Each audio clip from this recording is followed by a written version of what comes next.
Gardening time.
Hi mga ka-loves! So ayan, so today's vlog, update tayo sa ating pinunla sa paso. So let's go guys! Samahan nyo ko mga ka-loves!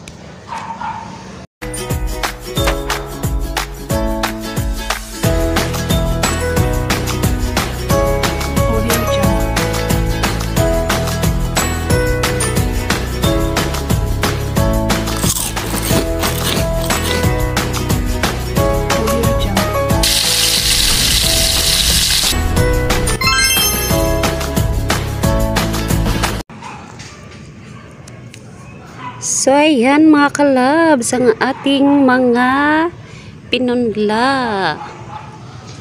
After 3 days, ayan na siya. So ito nga pala mga ka-loves, ito yung onion leeks. Ayan na. Yan, nagsitubuan na siya mga ka-loves. Yan.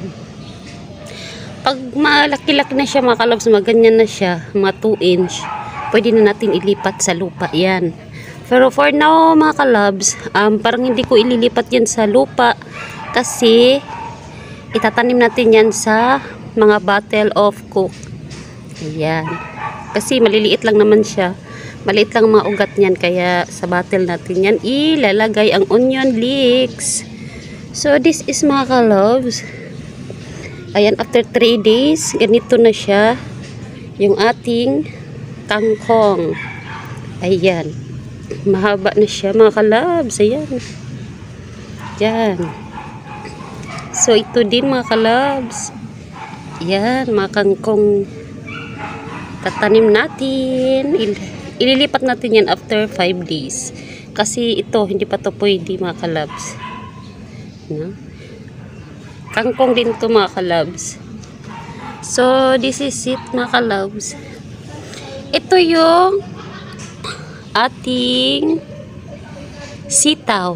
10 pirasong sitaw na seeds ating ipinunla. Ayan na.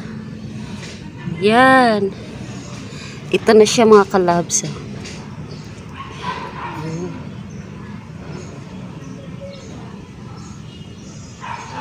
Yan. Ganyan na siya kahaba mga ka-loves. Yan. Ito.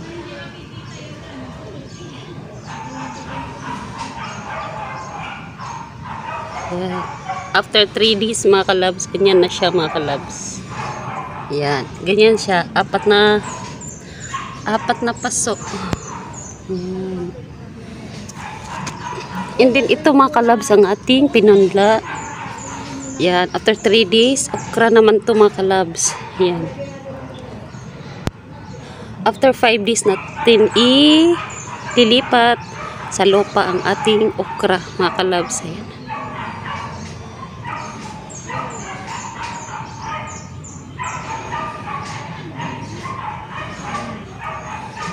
Yan, okra mga ka-loves. Ito din mga ka-loves. Okra din yan. Lagyan sulat na wala ng sulat mga ka-loves. So ayan mga ka-loves, ang ating okra. Yan. After 3 days mga ka-loves, ayan na. result ng ating pinunla. So, nabuhay siya, mga kalabs.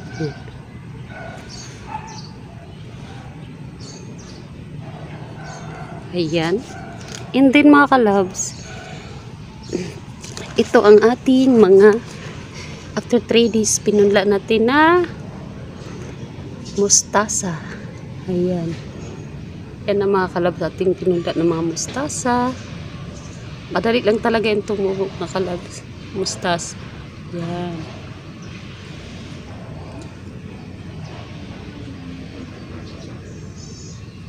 Yan mga kalabs. And then, ito naman ang ating pichay. Yan. Ating pichay mga kalabs.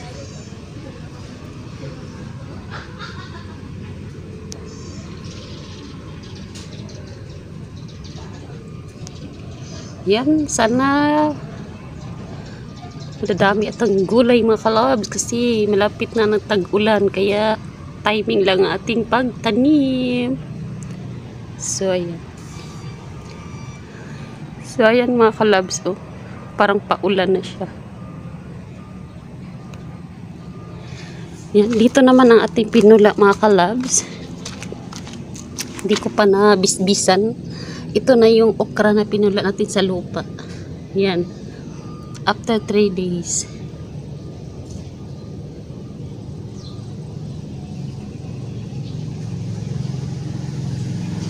Yan na siya mga kalabs.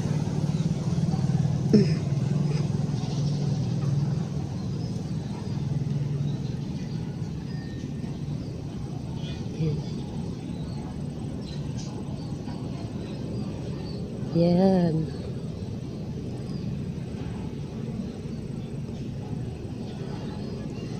Ayan mga kalabs yung ating pinunla na mga okra. Dito naman mga kalabs yung ating radish. Ayan mga kalabs, tumubo na siya, radish yan. Yan yung radish. Yung iba hindi pa tumubo mga kalabs, yan pa lang. Yan. At saka ito mga kalabs. Yan. Ito pa. Yan. Yan. Tapos ito may tutubo dito mga kalabs. Ayan. Yan mga kalabs. Ayan. So ayan mga kalabs. Ang ating pinunla ay tumubo siya. Yung iba mga kalabs hindi pa nagsipsuputan. Then mga kalabs, dito naman ang ating kamatis. Ayan na siya mga kalab. Nagsilabasan na siya. Ayan. After 3 days. Ayan. Ayan mga kalabs. Dami. Ayan. Ayan. Kunin natin to kasi tubo kasi mga kalabs. Ayan. Ano yan siya mga kalabs?